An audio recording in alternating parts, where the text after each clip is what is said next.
Time for rebuttal when you get up so I don't have to interrupt you midway through. First case we're calling is the case of Don Herman versus Brad Herman. Yes. May it please the Court, Your Honors. Evan Abramowitz on behalf of the appellant Don Herman. I will ask to reserve 2 minutes for rebuttal. Sure. Thank you. There's several issues raised on appeal with respect to the final hearing that took place in this matter regarding primarily children's issues, a parenting plan, time-sharing schedule, things of that nature. I'll address the time-sharing schedule first. It's respectfully asserted that there was no substantial competent evidence to support the father's contention that the time-sharing schedule he was proposing was in the child's best interest.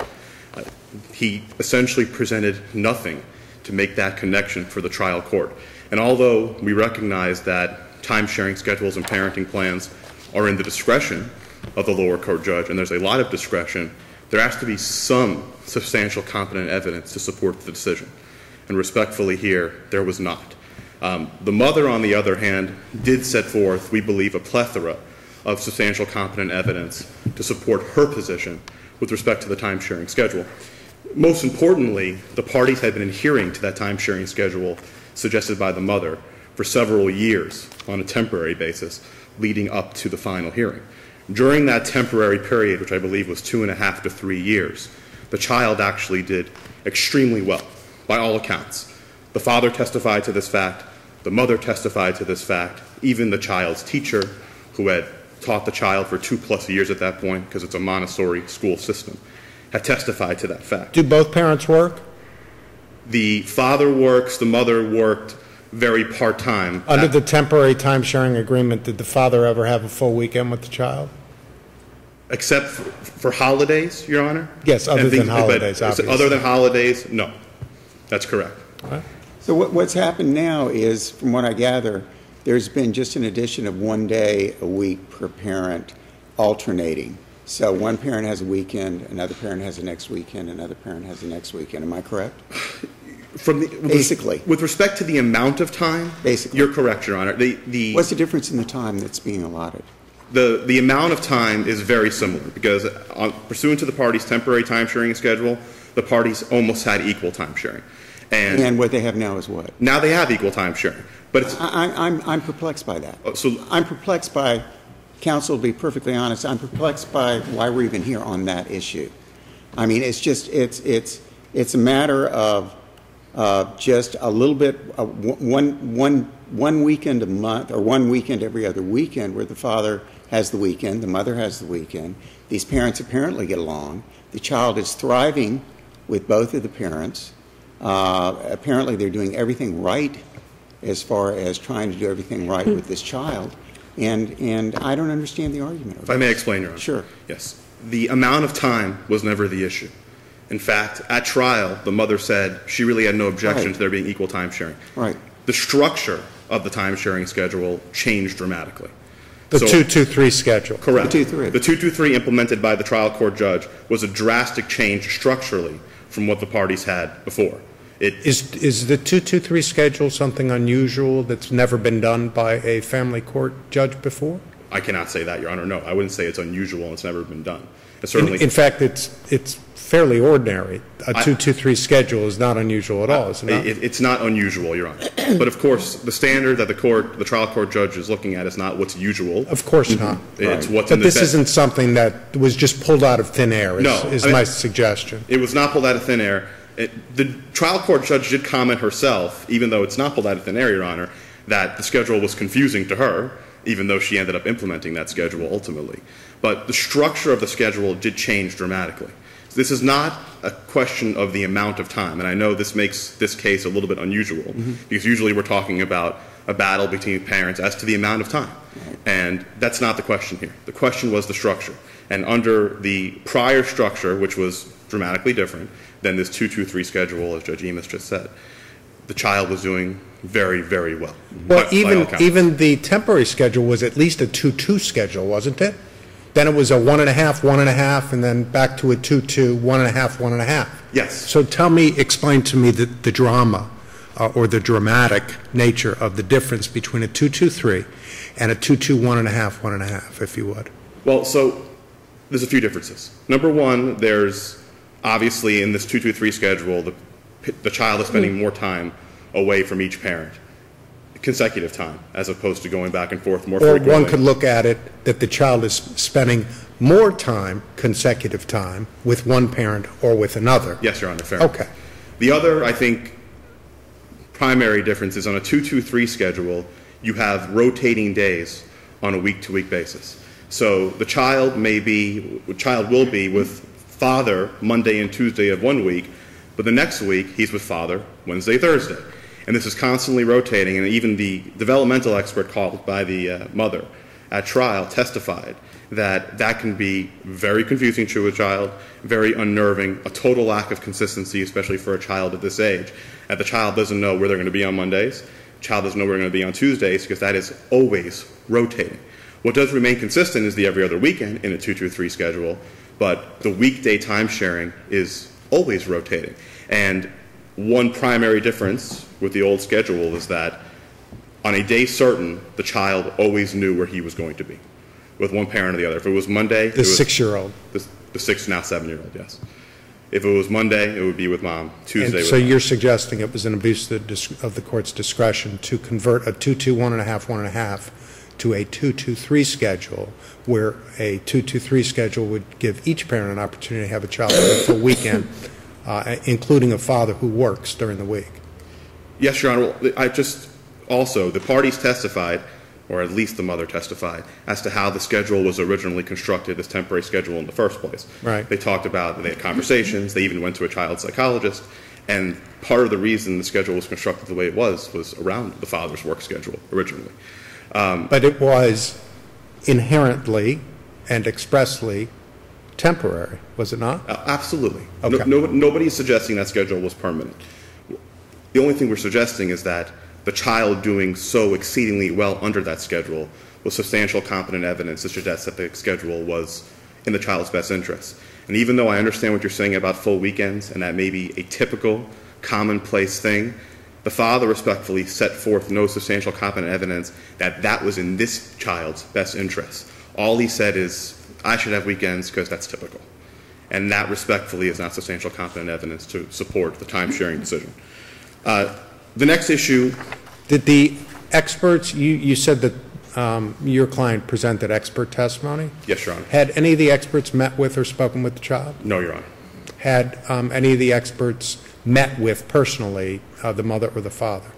The experts called by the mother had briefly, I think, spoken to the mother about their testimony. Yes, but there had been no substantial contact. They hadn't done an evaluation or anything like that. Is that a circumstance which the court can rely upon or consider in determining the weight to be given to the testimony of the expert? Absolutely. All right.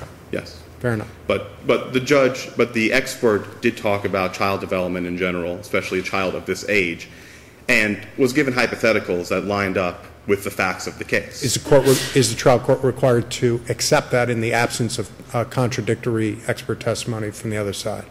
I believe the court is. I think the court has to give it the weight that it's worth, but there was no contradictory evidence whatsoever. And so my question to you is, as a matter of law, does the trial court err when it does not accept the uncontroverted testimony of an expert? I don't think the court has to accept any testimony, Your Honor. I would never say that, but there was no controversy to that testimony, and we did have the other evidence that everybody was in agreement with, from the parties and the teacher and all the professionals, that the child was doing extremely well under the circumstance and time-sharing schedule that had been in place for 3 years. I will say it's refreshing, at least from the record that we had to review, how much love it appears quite evidently both parents share for the child to the benefit of the child, and that the parents are willing to put aside their own issues for the best interest of the child. That's quite refreshing. Yes, Your Honor. If it was about the parents in this case, as it often is in these cases, unfortunately, they'd be fighting over the amount of time. Yes, I agree with you wholeheartedly. Yeah. So, next issue that was raised is in the parenting plan entered by the trial court. Trial court sets forth in Section 10, which is the designation for other legal purposes section, that the father is time-sharing the majority of the time with the minor child, which is directly inconsistent to the rest of the provisions of the Supplemental Final Judgment and Parenting Plan. The parties have equal time sharing. But there's a disclaimer and an explanation for it. Are you suggesting that neither the disclaimer nor the explanation mitigates or eliminates altogether any prejudice that your client suffers from that provision? I am, Your Honor, because here's the issue. First of all, it was explained to the trial court that there was another way to do this. Which is? That you could say that the parties have joint custody. Because this provision is there for the benefit of other states or jurisdictions that don't have a time-sharing parenting plan statute. They don't know what that means. They think in terms of custody. And they think in terms of one party having custody or joint custody. And we could say that the parties have joint custody for the purposes of these other states, which is what it's appropriate when the parties have equal time sharing. To say that the father has the majority of the time, which is patently false and in contradiction to the other terms of the final judgment and parenting plan, is simply incorrect. And what's the prejudice? I guess that's what we're getting to. If this parenting plan was ever interpreted by another state or another jurisdiction, which is the only way that this provision probably would come up, that other jurisdiction or state would be of the belief that the father has the primary time sharing. Is there any plan for either of the parents to move out of the state? No, Your Honor, not that I'm aware of. Is that anywhere in the future, or anybody expressed a desire they're going to move to Georgia, North Carolina, New York, Chicago? Not that I'm aware of, but other situations come up. Parents are in other states. We see this. They invoke the emergency jurisdiction of the UCCJA in other states because emergency circumstances arise. And that's the reason for at least the proffered reason for the designation. Correct. And I think and it's in the Supreme Court form for parenting plan. Right. You mean this designation is? Correct. So it tracks the language of the form. Correct. But that designation is appropriate when one parent or the other actually has more of the time sharing. In this case, that's not the case. And if it ever were to be interpreted by another court, that court would be of the belief, apparently, that the father has the majority of the time sharing, which he does not. So your suggestion is that the designation should have merely said joint custody? Yes, which is what, in trial court practice, we have done many, many times in the past. And that was explained to the trial court judge. I think what happened here is the trial court judge ended up basically adopting the father's proposed parenting plan, although some changes were made to it. And in adopting that proposed parenting plan, that's what the father had placed. And you don't think that the disclaimer at the end that says that this designation does not affect either parent's rights or responsibilities under the parenting plan vitiates any apparent prejudice? I understand the court's point, but it's there for a reason, and it's there for other jurisdictions to interpret it. And if it didn't have any legal effect at all, especially in those other jurisdictions, we wouldn't have it. And that's why it's there. And there's great concern as to how it may be interpreted in the future. And it's just simply inconsistent with the rest of the parenting plan. And I cited to Justice v. Justice in the brief, which states that if there's any inconsistencies in a parenting plan, that's subject to reversal because we have to. And so the language should read what? I believe the language say that the parties have joint custody pursuant to their equal time sharing schedule as set forth in the parenting plan. Counsel, we've taken you over with questions. Well, let you reserve some time for rebuttal. Yes, I haven't gotten to the private school issue yet, so I'll come back to that. Come back to you. I tell you what, 2 minutes. Hit it real fast, 2 minutes. Okay, so this is the private school issue. The parties had entered into an agreement on financial issues prior to this hearing on parenting plan time sharing issues. The agreement called for the child going to private school up until the 2015-2016 school year, talks about the parties funding an account for private educational expenses for middle school and high school, but does not address at all that middle period for the rest of elementary school as to where the child is going to school. And it was our position, the mother's position, that the child should go to private school. And she cites in the brief, we cite to Wilson, Musser, Luskin, Cleary, which are the cases that set forth the three-prong test necessary for the court to evaluate a request for private school. The first prong of the test is ability to pay. It was clearly demonstrated that the parties had the ability to pay. The father testified affordability for private school is not a problem for me. The second prong is that the expenses are in accordance with the family standard of living. The child had gone to private school the entire time in school, into this particular Montessori school. And although the testimony was not allowed because there was an objection that was sustained, the father's children from other relationships had gone to private school as well. So there was a customary standard of living in the family. And also the third prong of the test is that private school is in the child's best interest. I don't think there was any doubt about that either, because everybody testified how well the child was doing in the school. We have to remember, it's the Montessori system where you're with a particular teacher for 3 grades, and the child had been in that system, had been doing extremely well in that system. And the trial court judge ended up denying the mother's request that the child continue in the private school, saying that the child didn't have any special needs that could not be met in public school. And that respectfully is an erroneous standard that the trial court judge applied. So it's the mother's position, and it was at the trial court level, that she certainly met her burden with respect to proving that private school educational expenses and private school attendance by the child should continue for the rest of his elementary school education. Okay. Thank you very much. We'll still let you have a couple of minutes for rebuttal. Thank you very much, Ron. Ms. Green. May it please the court, my name is Cynthia Green. I represent the father, and I think I'll go backwards, if I might, and start with the language in the judgment. That is in there because the PKPA and the Hague require it.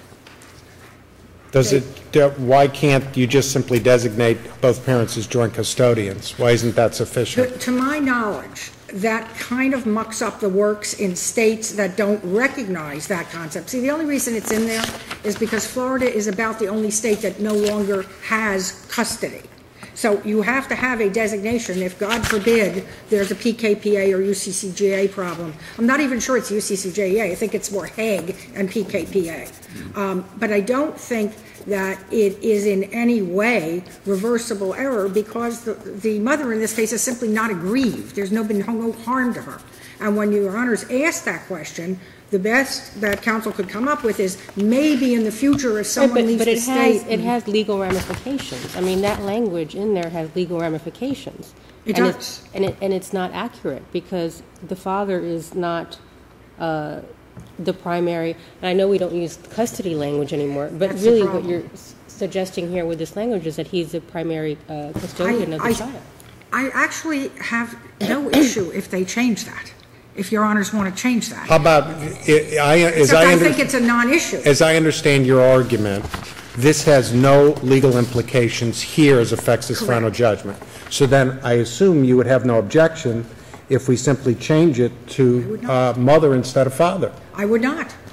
And I would not. I would have no objection changing it to my joint. mediation fee will be submitted. Here's the problem: if you change it to mother, you're back at the same problem. Well, except that your argument is that it has no legal effect here. So surely, if it's simply there to designate somebody, you would have no objection to us changing it to mother, right? I would not. Or having the trial court, I should say. I would not, as long as the same language remains in there. That this does not alter the actual ruling. Why don't we spend our time on something that is contested? What about the school? What about the school? Let me talk about the private school for a second. The parties' agreement is very clear. Private school till the 15-16 school year, which is now, and then there's no mention of it again. There's only a fund that the parties created to provide for educational expenses, not even specifically private school.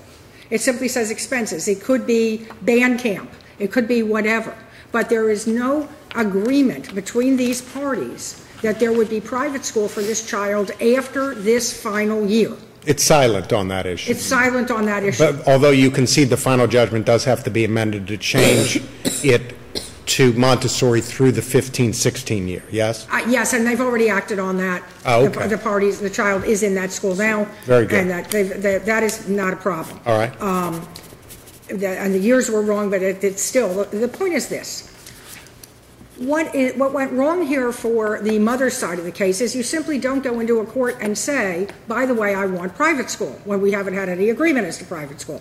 Private school is part of child support. Private school, the 3 tests that Mr. Abramowitz told you about, are part of a calculation of the cost of private school within the child support guidelines. That was not made in the MSA. Was not made, and was not even, but there was a motion or pleading seeking it below. The court had heard no financial evidence whatsoever below. If the mother wants to modify the agreement that the court adopted in the first final judgment entered, the preliminary final judgment, she needs to file a pleading saying, I want modification. And she needed to bring forth evidence as to the party's finances. Not good enough to say the husband says he has the ability to pay, because it has to be computed on a guideline computation. What is his income? What is her income? The the mother may not work that much, but she got a substantial equitable distribution and it has interest earnings on it. And these things have to be computed in accordance with the guidelines. It's child support. And that issue was never before this court and in this hearing. So to say that the trial court erred in some fashion or abused its discretion by not granting relief that was not ever properly invoked below is simply not a possibility. And that's very clear in the case law cited. It's not simply pull it out of the air and say, oh, by the way, husband, you look rich to me, pay for private school. Specifically where? She never sought relief from that agreement or seek to modify that agreement. That was a stipulation. And everybody understood it clearly. Private school stopped this year, 2015-16. Possibly start again in middle school, but not for elementary. It's simply not in their agreement. And that is what the parties agreed to. So walking into court at a hearing that's supposed to be about time sharing and throwing private school into the mix and saying the judge made a mistake or erred or abused its discretion by not giving it to me is simply untenable. Now, the last point here, if your honors have no questions on that, is simply about the time sharing. The parties agreed to a schedule when this child was significantly younger. It was about 2 years before, two and a half years before the final hearing. The child was like 4. And that time schedule was subject and always understood by the court as subject to being changed. Even the partial final judgment that was entered in December of 2013 said the parties are operating under an informal parenting plan and are currently working with a parenting coordinator on creating a more comprehensive parenting plan. It was understood that what they had agreed to was intended as an interim stopgap immediate measure. And it was not to end up being the be-all and end-all. But as your honors know, that hearing that was anticipated by the judge in December of 2013, that hearing that was scheduled to come up the following week never happened. And neither did the next final hearing or the next one or the next one or the next one. 5 consecutive times the mother in this case sought and obtained trial continuances. The 5th time she was denied. And we finally got into court over a year after this temporary interim agreement was made. At that point, in that time, in that 1 year time, the father filed not once but twice motions for modification, saying this time sharing is not supposed to be permanent like this. And every single time, a trial date was up, and so hear it at the trial, and then the trial got continued. And it's in our brief, we listed every date of every trial that was continued on motion by the mother. She changed counsel 3 times. It was never supposed to have gone as long as it did. And so, of course, when we finally get to court in January, of course the argument is made, but Judge, we've done this for so long. It's simply inequitable to permit that to happen. And here's the bottom line. What this judge heard is exactly what she should have heard, and what she ruled is exactly what she should have ruled, because there is a presumption in our state now that children should spend the most amount of time as possible within their best interest with each parent. Parents are equal in our law now. That's what makes us unique from all the other states that we have to have language in for the PKPA. There was no evidence other than the fact that this child would benefit from spending time, most equal time, with both parents. And here's the thing. This is not a confusing schedule. There's 1 week and another week, and then it repeats. So on the first week, if the mother has Monday, Tuesday, she then has the weekend. The second week, the father has Monday, Tuesday, and the weekend, and then it goes back. It goes back again. So it's 1, 2, 1, 2, 1, 2, 1, 2, week, week, week, week. It is easy to understand. And here's what the evidence showed, the evidence that the mother presented and the evidence that she now argues. When this child, when they first separated and they did their kind of weird plan, the child was confused. The teacher said so.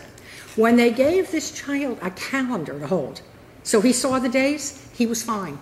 And he was fine from that point forward. And what good parents who know how to share parental responsibility, and I think these two do, what they do is they put calendars on their refrigerator. These are your days, and within no time, the kids get it. It is not confusing, particularly because it's not different every week. There's week 1, week 2, and then it starts over the same thing again. 1, 2, 1, 2, 1, 2. Very simple to understand. You can walk along and recite it. We were doing that in court. You know, mother, mother, father, father, mother, mother, mother. This is what these kids learn, and this is how they learn it. And everybody said that as long as this child had a calendar and knew what days, back when he was 3, knew what days dad was picking him up, what days mom was picking him up, he was fine, he changed, and he was perfect for all time. So I think that what this judge did was decide that, you know, the little boy should spend a weekend with his father. Never have a weekend. Never have a Friday night. Never have a normal schedule where he can make plans and maybe go camping. But no, he had Friday night, had to have this child back by noon the next day. And you had to have the child back by noon on Sunday. Never could have a full weekend. That's not parenting. That's visiting. And we don't visit anymore in this state. We parent in this state. I don't think there has been any showing whatsoever that this trial judge abused her discretion in any way in entering this schedule, and we would ask that you affirm this judgment. Thank you, counsel. Thank you. Counsel?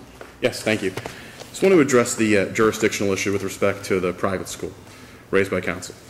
The agreement set forth the private school as being an element of child support.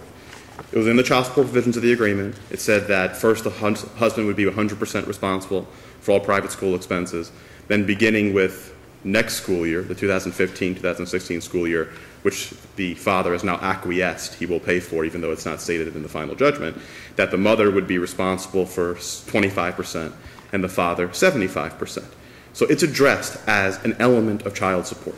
What the mother's request was in front of the trial court judge was to extend that into this period of time where the agreement is silent and does not discuss school at all. And would you agree that as a threshold matter, the court would have to consider financial information and establish child support guidelines in determining the appropriateness of that portion on which the MSA is silent?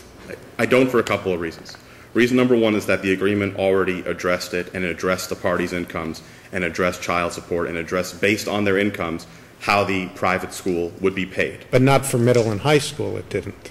For middle and high school, it just says they're funding an account. That's correct. Right. So in determining whether to extend, that's the word you used, private school from that which is expressly agreed to by the MSA into a period of time that is silent within the MSA, why would the court not be required to base that on child support guidelines and financial information that was not presented to the court? So again, Your Honor, for the reason I stated, because of the prior agreement, a couple other reasons. But you keep saying because of the prior agreement, but the prior agreement is silent on the issue. The prior agreement says, okay, we've taken into consideration our income and financial circumstances, and we agree to private school during this period of time. But it says nothing about the period of time that you are asking the court to not extend it to. Yes, Your Honor. The trial court, that's correct. It's silent as to that issue. But the trial court judge, in the original final judgment ratifying that agreement, number one, did reserve jurisdiction. It says to enter any further orders deemed fit and proper. So there was a reservation of jurisdiction in that final judgment. I'm talking about the original final judgment, not the final judgment entered most recently. Mm-hmm. Yes, number one. Yeah. Number two, respectfully, this issue was completely tried by consent. There was never a single objection made by the father at the trial court level that the court did not have jurisdiction to hear this issue because it had not been appropriately tried. It was put in the... Well, even assuming that the court had jurisdiction, which I don't think that's what you really mean, well, the issue is the sufficiency of the evidence to support your position that private school must include middle and high school in the absence of an agreement and in the absence of any evidence of financial information and child support guidelines. That's really the issue we're dealing with here. I understand, Your Honor, and that the issue of that evidence not being presented was never argued at any time before this appeal, and the trial court judge herself did not state in the final judgment, I cannot award private school because there was insufficient evidence with respect to financial conditions. You have to remember the father, who is a plastic surgeon, had testified that affording private school was no problem for him at all. The trial court judge didn't say this is an issue of insufficient evidence. She said that based on an erroneous standard, that the child doesn't have any special needs that cannot be met by public school, she's not going to award private school. So that wasn't the issue at the trial court level. So, Your Honor, respectfully, I do think that the court could have and should have awarded private school. With respect to the time-sharing issue, one more time, again, it's true, this was not a battle about the amount of time. And I heard Ms. Green bring that up again, that this is a state where we recognize each parent's rights. That's correct. That wasn't the issue in this case. Thank you. Thank you both very much. Thank you.